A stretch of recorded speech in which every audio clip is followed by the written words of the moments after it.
Hello and welcome to the Nutrition Diva podcast. I'm your host, Monica Reinagel, and this week we're going in search of the perfect sweetener. Last week's Wall Street Journal included a special section on the future of food with a cover story by Annie Gasparo on the search for sweet, how food manufacturers are racing to identify or develop new ingredients that can be used to sweeten foods and beverages without adding calories or worrisome chemicals.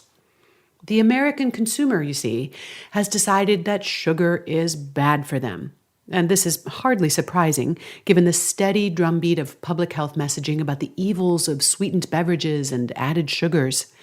A recent Nielsen poll finds that 22% of Americans are now trying to reduce their sugar intake. At the same time, more than half of them are also trying to avoid artificial sweeteners like Equal, otherwise known as aspartame, and Splenda, known as sucralose. Some of the more natural low-calorie sweeteners like monk fruit extract, stevia, and sugar alcohols are a lot more appealing to consumers, but these have limitations as well. Stevia can have a really bitter aftertaste. Sugar alcohols can have a very weird mouthfeel. And when you replace sugar with any of these high-intensity non-caloric sweeteners, it can have a negative impact on the texture, the moisture, and the volume of these processed foods, and in some cases, even shorten their shelf life. These challenges are driving a frantic global search for solutions by the food manufacturing industry. They're feverishly trying to figure out how to offset the off flavors, compensate for the effects on texture and volume, and even to alter the shape of the molecules in our foods in order to trick the taste buds into thinking that something tastes sweeter than it actually is. It's very difficult, very complex, says Olivier Roget, who is a food scientist working for Nestle, and he's quoted in Gasparo's article. We still don't have the magic solution that would replace sugar, he says. Well, I can understand why the food companies are working so hard to solve this problem. The vast majority of manufactured juices, drinks, snack bars, yogurts, breakfast cereals, and even condiments contain a lot of added sugar. And these products generate upwards of $50 billion a year. But now a growing number of consumers are looking for lower sugar versions of these foods. Not providing them could hurt sales. I can understand why consumers are looking for this magic solution too. Sugar tastes good. We are biologically programmed to love it. But we don't want to gain weight or develop diabetes or cancer. We put men on the moon, for crying out loud. Surely in this era of driverless cars and drone-delivered groceries, it should be possible to find a way to have our cake and eat it too. Actually, I don't think it is.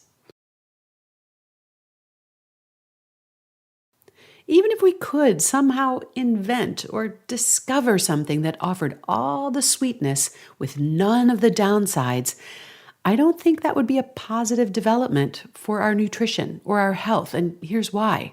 A lot of the foods that we sweeten, such as beverages, snacks, candies, and desserts, are foods that don't add much nutrition to our diets. Finding a magical solution that would add sweetness without adding calories or affecting our blood sugar might make those foods less damaging, but it wouldn't make them more nutritious. Instead of consuming 200 empty calories, maybe you'd only be consuming 50 empty calories, but you still wouldn't have much to show for it. You'd be so much better off eating 50 calories worth of fresh fruit or vegetables or some other nutritious food. And here's the thing. If we weren't constantly bathing our taste buds in sugar and artificial sweeteners, those nutritious foods would taste a whole lot better to us.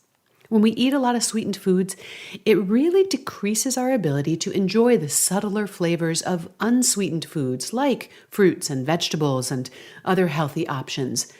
This is something I hear over and over again from people that I work with in group coaching programs.